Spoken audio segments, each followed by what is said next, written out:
샬롬, 반갑습니다. 이제는 완연한 여름이 다가온 것 같습니다. 그래도 아직은 새벽에 바람이 약간 차갑기는 합니다. 감기에 걸리지 않도록 여러분 건강관리 잘 하시기를 바랍니다. 오늘은 잠언서 8장 1절로 36절의 말씀을 가지고 부르지 아니하냐 라는 그 의문문으로 우리가 하루를 또 한번 시작을 해봅니다. 솔로몬은 8장에서 하나님의 말씀을 은과 금에 비교할 수 없을 만큼 하나님의 말씀은 귀한 것이라고 말하고 있습니다. 또한 복음을 듣지 못해서 믿지 않았다고 아무도 핑계할 수 없을 것을 지금 밝히고 있습니다.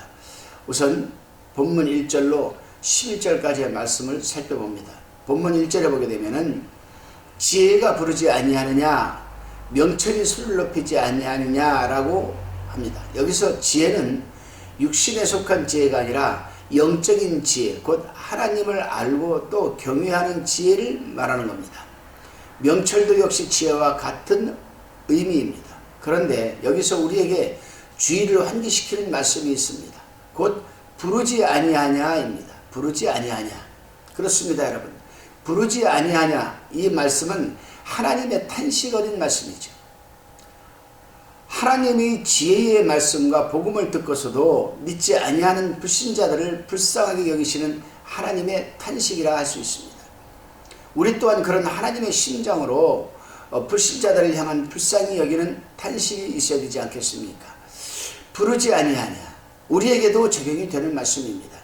하나님께서 말씀을 들으라 하지 아니하느냐, 하나님께서 기도하라 하지 않느냐, 하나님께서 찬송하라 하지 않느냐, 하나님께서 복음 전하라 하지 아니하느냐, 이 말씀이 바로 여러분 부르지 아니하냐, 이 말씀과 같은 맥락의 말씀입니다. 여러분, 오늘 살아가는 삶 속에서 순간순간 하나님께 부르시고 또한 여러분이 응답하시는 역사가 충만하시기를 바랍니다. 본문 12절에서부터 21절까지를 살펴봅니다. 12절에서는 나 지혜는 이라고 하는데 여기서 말씀한 나 지혜는 곧 예수 그리스도를 말하는 거지. 그리스도에게는 지혜와 지식의 온갖 보화가 감추어져 있습니다. 지혜는 말씀, 즉 성경 안에 계시는 그리스도시며 우리 마음속에 계신 그리스도 성령이십니다. 이것은 곧 하나님의 말씀이시며 또한 하나님의 계시의 온전하신 영역이라 할 수 있습니다. 다시 말해서 여기에서 말씀한 지혜는 말씀이신 하나님이시요 모든 계시의 구심점이 된다는 사실입니다. 그렇습니다, 여러분. 말씀, 즉 성경 그 자체가 예수 그리스도이십니다. 이 말씀으로 세상을 창조하셨다라고 요한복음 1장 1절로 3절에서 밝히고 있습니다. 그리고 세상은 이 말씀대로 또한 이루어져 가는 것입니다. 왜냐하면 하나님께서 세상을 통치하고 계시기 때문입니다. 사람도 마찬가지입니다. 믿는 자나 믿지 않는 자나 상관이 없이 하나님의 목적대로 여러분 이루어져 가고 있는 겁니다. 어찌 보게 되면 이 세상에 그냥 우연이라는 말은 없습니다. 모든 것이 다 하나님의 섭리 속에서 또한 하나님의 섭리 하에 여러분 이루어져 가고 있다는 사실을 우리는 알아야 합니다.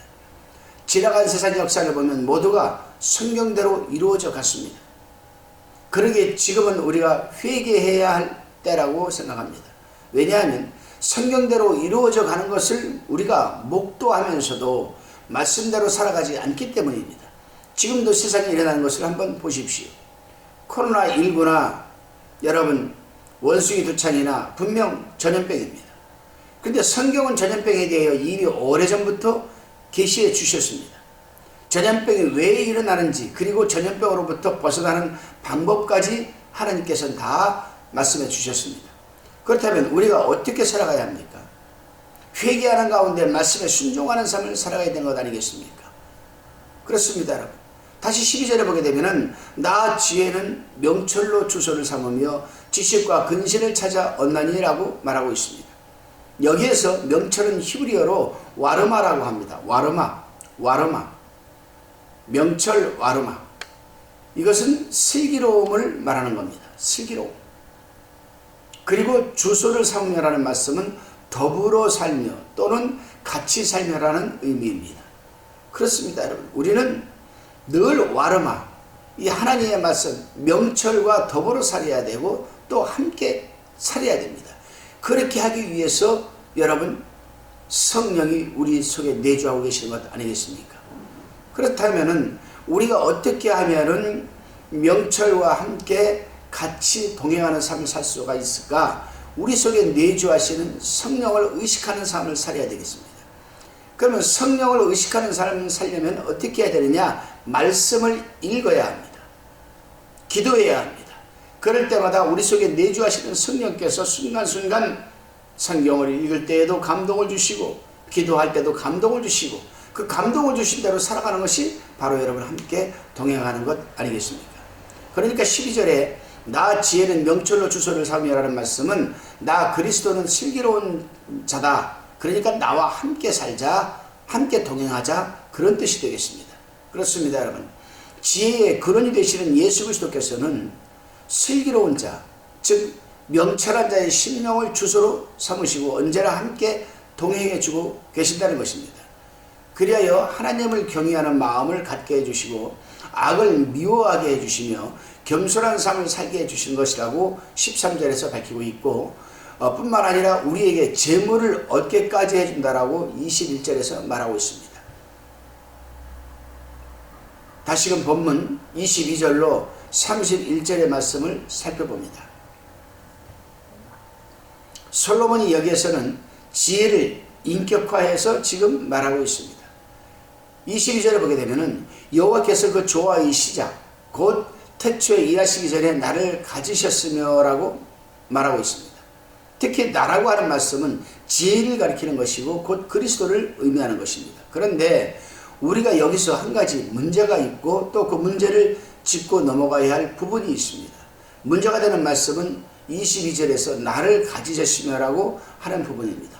여기서 가지셨다라고 하는 히브리어 동사는 카나라는 단어입니다. 카나.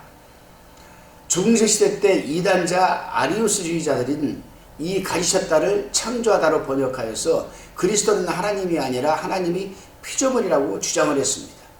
그러나 이 카나라는 단어의 뜻은 세움을 입다 혹은 취한다는 뜻으로 번역되는 단어입니다. 그러므로 이 말씀은 그리스도께서 태초부터 하나님이 세우신 바가 되었고 하나님의 아들로 취하신 바가 되었다는 의미입니다. 그래서 사도 이 요한도 말씀은 곧 하나님이시라고 하기 전에 말씀이 하나님과 함께 계셨다라고 요한복음 1장 1절에서 말하는 것입니다.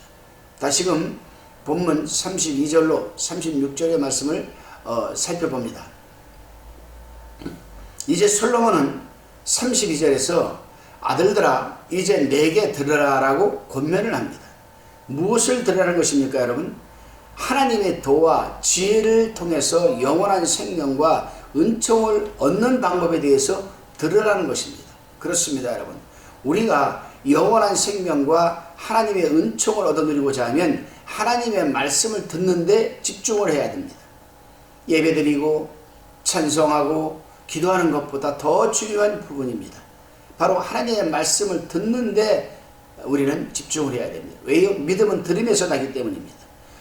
그래서 전도서 5장 1절에서도 가까이하여 말씀을 듣는 것이 우매자의 제사 드리는 것보다 낫다라고 말하고 있는 것입니다. 그리고 듣는 말씀에서 훈계를 버리지 말아야 한다라고 33절에서 말하고 있습니다. 그리고 이어서 34절에서는 꾸준하게 주의 깊게 들어야 한다고 합니다. 하나님의 말씀은 일정한 규칙을 정해놓고 일정한 시간에 매일매일 하나님의 말씀으로 시작하고 말씀으로 마무리하고 틈만 나면 말씀을 읽고 바로 그런 분 아니겠습니까? 꾸준하게 주의 깊게 들어야 한다. 34절에 그렇습니다, 여러분. 자기 형편에 따라 말씀을 듣고 안 듣고자가 아닙니다.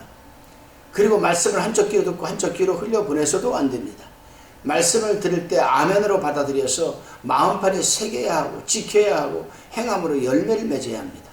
왜냐하면 우리의 생명과 사망이 직결되기 때문이라고 36절에서 밝히고 있기 때문입니다. 여러분, 오늘 하루도 하나님의 말씀을 읽고 묵상하고 깨닫고 마음판에 새기고 행함으로 열매 맺는 온전한 하루가 되시기를 바랍니다. 기도드리시겠습니다. 주님, 나만 구원받고 천국 가면 되지라는 이기적인 생각에 머물러 있지 말게 도와주시고 하나님과 같은 심장으로 하나님을 알지 못하는 영혼들을 불쌍히 여겨서 그들의 영혼을 하나님 밖으로 인도하는 일에 최선을 삼을 살게 하여 주옵소서. 지금 세계 곳곳에 만연하고 있는 코로나 인구를 바라보면서 또한 원숭이 두창이 점점 늘어나는 것을 바라보면서 회개할 수 있는 심령이 되게 하여 주시고 하나님의 말씀에 순종하며 말씀대로 살아가는 삶이 되도록 인도하여 주옵소서. 감사드리오며 예수님의 이름으로 기도드리옵나이다. 아멘.